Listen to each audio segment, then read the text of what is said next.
What's up? Welcome into your daily Buckeye Blitz for a hump day, May 10th, 2023. I'm your host, Joe from the Buckeye Cast, bringing it to you. Just wanted to I just wanted to update everybody. We hit 300,000 views recently. That's a huge milestone for the show. I'll keep you updated as we hit more and more, and we're going to keep growing this channel. I mean, it's blowing up. We got over 1,000 subscribers in no time. We're up over 1,750, I believe, 1,750 subscribers. Insane.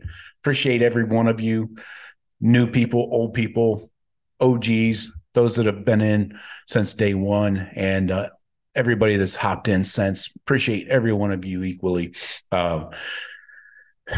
I don't know what to say. I'm without words. But we have a show to do. Better get some words, asshole. All right. Today we're talking recruiting because there's not much going on other than recruiting, right? So let's talk about it. Everybody loves recruiting anyways. I don't know why, but I kind of know why, but everybody wants to know who's next, but anyways, let's get into it. Portal update. One quick portal update. The Buckeyes are currently waiting on a decision from Tywone Malone, the four-star defensive tackle and prospect from Ole Miss, the transfer out of the portal. Fucking wires are all fucked up. 300 pounds, 6'4", D tackle. We know he played baseball and football at Ole Miss. Hopped in the portal, just made a visit to Miami over the weekend, visited Ohio State a week ago. There is a path to real playing time.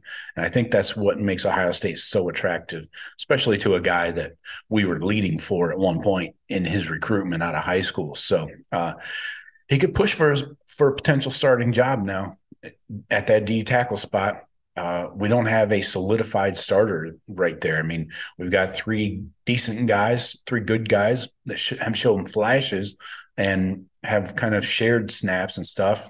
Injuries and being out of shape have been a problem for some of the guys in there. But we did just get a crystal ball yesterday for Tywone Malone to Ohio State.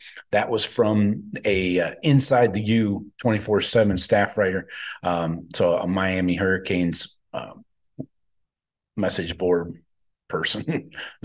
But a real person because they have to put in a crystal ball. So a writer for the Canes. Anyway, so just waiting on a decision. We theoretically, and this goes back to the path to playing time, we could lose 3 defensive tackles after this season. You got to keep that in mind.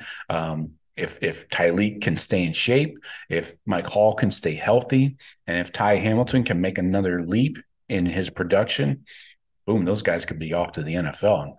And we've seen what Mike Hall and Tyleek can do. Those guys theoretically could crack the first round if they have big years, So stay tuned for a breaking boom on Tywone Malone, hopefully, to the Buckeyes. Got some commits that some kind of bad news situation. Didn't lead off with it. Kind of stuck it in the first section here, but sorry, PC. Ife Obaduku commits to Oregon, the 4-star Maryland corner. Committed to Oregon on Sunday. He was offered by the Buckeyes back in December last year and visited the Buckeyes this spring, but he's off to Oregon. So that's fine. There's plenty of corners out there. Williams Nwaneri. He is a 5-star defensive end from Missouri. He left the Buckeyes off of his top 10. Kind of shocking, in my opinion. You have a top 10 and Ohio State's not on it. Why is that? That's weird. I'm guessing the Buckeyes might have cut ties with him or just stopped recruiting him altogether.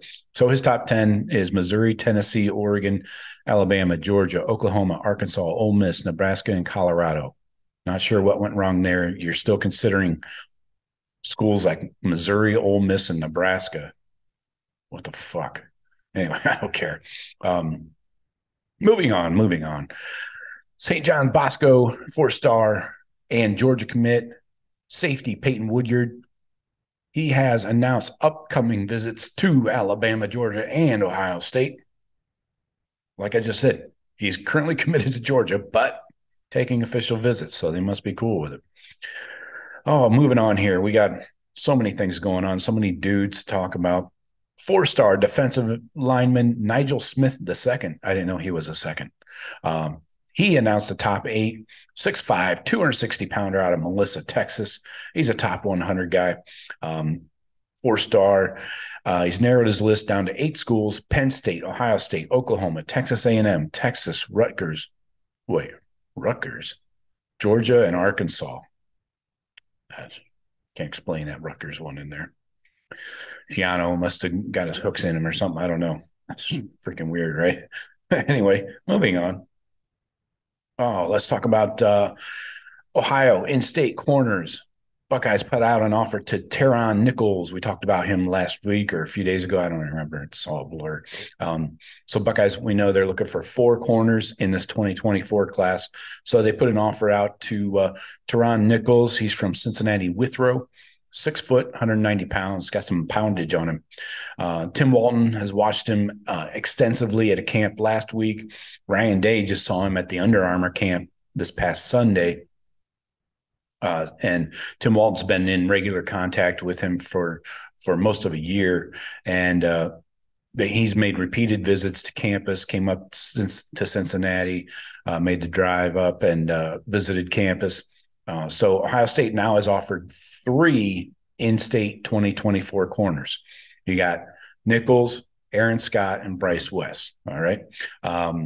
So the timing, you could say, is interesting because it kind of says that, well, we just lost out on Ife Obaduku or whatever his name is to Oregon. So that's 1 corner out of our target list. You got Charles Lester III, Chucky 3 Sticks down in Sarasota. He's got crystal balls to Florida State already. You got Xavier Brown from L.A. Was it Mater Dei? I think he was St. John's Bosco. Anyway, doesn't matter. He's from out west. Came to Columbus twice in 10 days, brought his mom the second time. So he is probably kind of cooling down. He was hot and heavy for the Buckeyes back in April, but then, it's probably relaxing, kind of getting on an even keel and probably seeing some other schools and some other things. So he did grow up a Buckeye fan. So I think we would take his commitment at any time, but we'll see what happens. So putting out more offers right now because it looks like there's 1 or 2 guys, maybe 3 that we're not going to get for sure. So we'll see how the Buckeyes, who they land and how many. So definitely need 4 though. So let's talk Aaron Scott. We got an extensive interview with him over the weekend at the Under Armour camp. So I'm going to hit you with a ton of Aaron Scott info. As we know, this is an Ohio State versus Michigan battle for the Springfield corner. 4-star, ranked as the number 2 player in Ohio, number 7 cornerback overall. He's a top 60 prospect. He's a high priority for any school, especially Ohio State and Michigan. He said that he talks to Coach Walton every day and talks to Ryan Day about every other day. But he has a similar communication pattern with Michigan's coaching staff, so just as often. So he said neither Ohio State nor Michigan are shy about recruiting against the other school. He said he doesn't really love being in the middle of the rivalry as a recruit, but it's where he is. So he talked about Garrett Stover and the rest of the 24 commits trying to recruit Aaron Scott to join him. He said, quote, "I hear from them every day. Every time there's a commit, they all come hit my line. The whole team, they'd be hitting me up." Yeah, that's recruiting, trying to get some dudes. Scott says he's trying to play with the best class in the nation. That's what he's looking for in a school. He said he's still considering other schools too, like Penn State, Oregon, USC, Tennessee, and Notre Dame. He plans to narrow down that list to 5 before official visits start in June. So then we'll get a top 5. probably end of this month. Then official visits start the first weekend of June and throughout. So he did say this was interesting to me. He said that Oregon was his dream school when he was growing up. He said most of his family members, though, are obviously Buckeye fans. And his parents would prefer he stays in the Midwest, of course, so they can drive to his games and everything. He did particularly say specifically that he's interested in teaming up with Bryce West, playing together. So not necessarily a package deal or anything like that, but that does help Ohio State, in my opinion, because I think Bryce West will commit any time this summer to the Buckeyes. I think he's a strong Buckeye lean right now. So if Aaron Scott really feels strongly about playing with Bryce, then I think that only helps the Buckeyes, right? He plans to make a college decision sometime in July. Aaron Scott does. So probably right around the same time as Bryce West. So Aaron Scott said, I feel like the decision is really going to come down to just getting that gut feeling for real, because I got a couple schools in mind. I feel like once I know it's time, then I'll make the decision.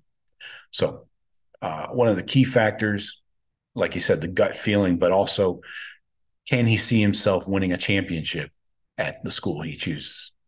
So that's a big deal because Michigan hasn't even been close to winning. They've been in the national championship game, got smoked. They got beat in the playoffs last year. I don't think Michigan's as close as Ohio State is to winning a national championship. And I definitely don't think, looking at the rest of his list here, Penn State is not close, Oregon's not close, USC teetering on the brink if they could ever figure out their defense, Tennessee not close, Notre Dame not close. So I think this is 100% really just a top two, Ohio State, Michigan. I think that's cut and dry. I don't see it any other way. So we'll see what he does. But I think a lot of good info there, and interesting that it really threw me for a loop that he said Oregon was his dream school growing up. You know, Chip Kelly had that Nike money, had those crazy uniforms, and oh well. I think he stays in the Midwest, though. All right, that's all I got. Hit me up in the comments. Tell me what time it is. What are you up to? Still looking at doing the live show. If you subscribe, you'll get notified when we go live. Maybe hit that bell thing. I think that'll tell you too. So anyways, please subscribe. Appreciate all you guys, and we'll talk to you tomorrow. Go Bucks.